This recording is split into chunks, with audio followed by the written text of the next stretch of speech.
Hello anime lovers, और आज हम देखेंगे एक धमाकेदार एनिमे चेन सॉ मैन के एपिसोड नंबर 1 को, जिसे हाल ही में रिलीज किया गया है। तो चलिए शुरू करते हैं इस कहानी को एपिसोड नंबर 1 के साथ, जिसका नाम है डॉग एंड चेन सॉ। तो दोस्तों, जैसे अटैक ऑन टाइटन में मॉन्स्टर्स यानी टाइटन्स होते हैं, डीमन स्लेयर्स में डीमंस होते हैं, ठीक वैसे ही चेन सॉ मैन की दुनिया में डेविल्स होते हैं। हर डेविल के पास अलग अलग तरह की पावर्स और एबिलिटीज होती हैं। तो चेन सॉ मैन की कहानी 1997 के जापान में सेट है। हम देखते हैं मेन कैरेक्टर डेंजी को, जो कि अजीब सा सपना देख रहा था, जिसमें वो एक सुनसान गली में होता है। उसे यहाँ से निकलने का एक दरवाजा मिलता है, लेकिन तभी डेंजी की नींद खुल जाती है और डेंजी अपने काम पर निकल जाता है। रास्ते में हमें पता चलता है कि डेंजी के सिर पर बहुत सारा कर्ज है, जिसे चुकाने के लिए वो महीने में करीब 60,000 के पेड़ बेच चुका है। 1.2 मिलियन में अपनी एक किडनी, 3 लाख में अपनी एक आंख और करीब 1 लाख में अपना एक टेस्टिकल भी बेच चुका है, और अब भी उसे करीब 3 करोड़ येन चुकाने बाकी है। इसीलिए डेंजी डेविल हंटर का भी काम करता है, क्योंकि डेविल की लाश के बदले उसे काफी अच्छे पैसे मिल जाते हैं। डेंजी के साथ उसका एक पेट भी होता है, जिसका नाम पोचिता है, और ये एक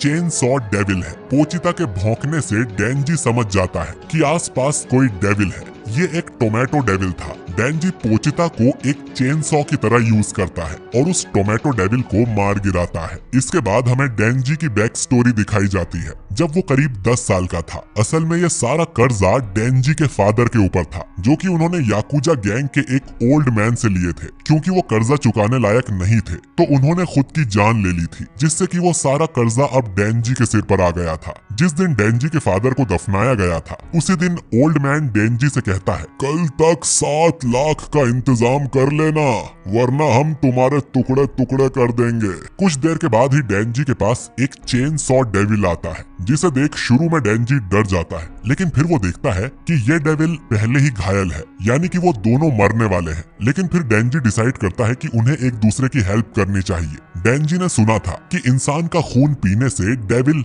हील हो जाते हैं, तो डेंजी अपना हाथ आगे करके एक कॉन्ट्रैक्ट ऑफर करता है। वो अपने खून से पोचिता की जान बचाएगा। बदले में पोचिता को डेंजी की मदद करनी होगी याकुजा से बचने में। अगले दिन डेंजी पोचिता की मदद से एक छोटे से डेविल को मार देता है और याकुजा से कहता है कि वो उसे डेविल हंटर की तरह हायर कर ले, और वो ऐसे ही धीरे धीरे करके उनका सारा कर्जा चुका देगा। अब क्योंकि डेविल की ब्लैक मार्केट में अच्छी कीमत मिलती है, तो ओल्ड मैन इसके लिए मान जाता है। कहानी वापस प्रेजेंट में आती है। ओल्ड मैन यहाँ आकर कहता है कि ब्लैक मार्केट में इस टोमेटो डेविल की कीमत करीब 4 लाख है, लेकिन डेंजी की मैनेजमेंट फी और बाकी कॉस्ट काट कर उसे सिर्फ 70,000 ही दिए जाते हैं, और इसमें से पानी का बिल और बाकी खर्चा निकालने के बाद डेंजी के पास सिर्फ 1800 ही बचते हैं, जिनसे उसे पूरे महीने गुजारा करना था। डेंजी पोचिता से कहता है कि आज भी उन्हें डिनर में एक ब्रेड खाकर ही काम चलाना पड़ेगा। इतने सालों में गरीबी में जीने के बाद डेंजी के लिए ये कोई बड़ी बात नहीं थी। तभी याकुजा का ही एक मेंबर डेंजी के पास आकर उसका मजाक उड़ाता है और उससे कहता है कि अगर तुम ये जलती हुई सिगरेट निगल लो तो मैं तुम्हें 100 रुपए इनाम दूंगा। डेंजी खुशी खुशी उस सिगरेट को अपने मुंह में रख लेता है, और फिर वो याकुजा का मेंबर उसे 100 का सिक्का देकर चला जाता है। डेंजी और पोचिता दोनों जंगल में एक छोटे से शेड में रहते हैं, जहां हम उन दोनों को सिर्फ एक ब्रेड की स्लाइस खाते हुए देखते हैं। डेंजी की कोई सोशल लाइफ नहीं है। दोस्त के नाम पर उसके पास बस पोचिता है। डेंजी को हाल ही में पता चला कि ब्रेड को सूखा नहीं बल्कि जैम लगाकर खाया जाता है, लेकिन इन दोनों के लिए ये बस एक सपना है। जब तक डेंजी के सिर पर ये कर्जा है, वो नॉर्मल जिंदगी नहीं जी सकता, जिसका मतलब है कि वो सिंगल ही मर जाएगा, क्योंकि डेंजी किसी भी लड़की को अपनी इस झोपड़ी में इनवाइट नहीं कर सकता, न ही किसी महंगे रेस्टोरेंट में उसे डेट पर ले जा सकता है। मरने से पहले डेंजी का बस एक ही सपना था कि उसकी कोई गर्लफ्रेंड हो। पोचिता मजे से डेंजी की ये सारी बातें सुनता रहता है। भूखा होने की वजह से डेंजी को ठीक से नींद भी नहीं आती। नींद में वो ऐसे सपने देखना चाहता था जिसमें वो ब्रेड पर जैम लगाकर पोचिता के साथ खाए, किसी लड़की के साथ फ्लर्ट कर उसके साथ वीडियो गेम्स खेले और उसे गले लगाकर सो जाए। बेसिकली वही सब चीजें जिनके सपने हर टीनेजर देखता है। तभी अचानक डेंजी खांसना शुरू कर देता है और उसके मुंह से खून बाहर आता है। डेंजी की मदर को दिल की बीमारी थी जिससे उनकी मौत हो गई थी और लगता है कि ये बीमारी अब डेंजी को भी लग गई है, मतलब कि कुछ ही समय में डेंजी की भी मौत हो जाएगी। तभी ओल्ड मैन डेंजी का दरवाजा पीटने लगता है और बोलता है कि उसे आज एक और डेविल मारना है। डेंजी को ओल्ड मैन शहर से दूर एक बड़े से वेयर हाउस के पास लेकर आता है। डेंजी ओल्ड मैन के पीछे पीछे चलने लगता है और अचानक ही पीछे एक आदमी डेंजी और पोचिता दोनों के अंदर तलवार घुसा देता है। असल में ये ओल्ड मैन की चाल थी। ओल्ड मैन चाहता था कि उनकी गैंग यानी याकूजा और पावरफुल बने, जिसके लिए उसने खुद भी एक डेविल से कॉन्ट्रैक्ट कर लिया। उन्हें डेविल की पावर्स चाहिए थी और उस डेविल को डेविल हंटर्स।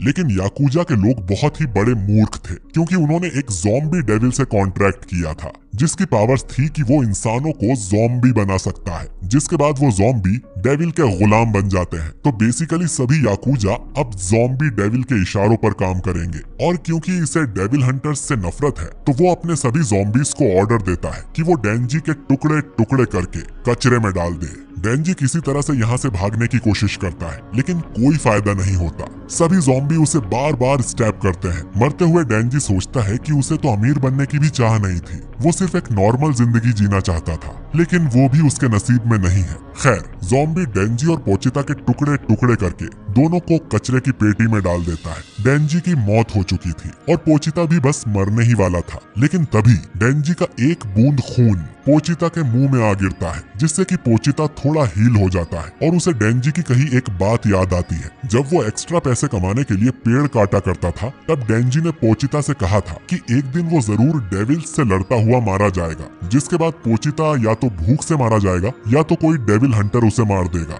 लेकिन डेंजी ने सुना था कि कुछ डेविल्स में ऐसी पावर्स होती हैं कि वो किसी मरे हुए इंसान की बॉडी पर कब्जा कर सकते हैं। तो डेंजी चाहता था कि अगर वो मर जाए तो पोचिता उसकी बॉडी को पजेस कर ले और याकूजा से कहीं दूर भागकर एक नॉर्मल जिंदगी जिए। प्रेजेंट में पोचिता ऐसा ही करता है और खुद को डेंजी की बॉडी के साथ मर्ज करने लगता है, लेकिन डेंजी की बॉडी पूरी तरह से हील हो जाती है और वो दोनों आखिरी बार एक दूसरे से बात करते हैं जिसमें पोचिता भी इंसानों की तरह बोल पा रहा था। पोचिता डेंजी से कहता है कि वो उसकी बॉडी पर कब्जा नहीं कर रहा है बल्कि वो उसके साथ एक नया कॉन्ट्रैक्ट बना रहा है। इस नई डील में पोचिता ने अपना हार्ट डेंजी को दे दिया है। बदले में वो चाहता था कि डेंजी एक नॉर्मल लाइफ जिए और वो सारे सपने पूरे करे जो उन्होंने देखे थे। तो बेसिकली पोचिता डेंजी को बचाने के लिए खुद को कुर्बान कर देता है और क्योंकि डेंजी के पास अब डेविल हार्ट है तो उसका शरीर पूरी तरह से हील हो जाता है। उसकी दिल की बीमारी, आंख और किडनी सब बिल्कुल ठीक हो गए थे। साथ ही डेंजी के सीने से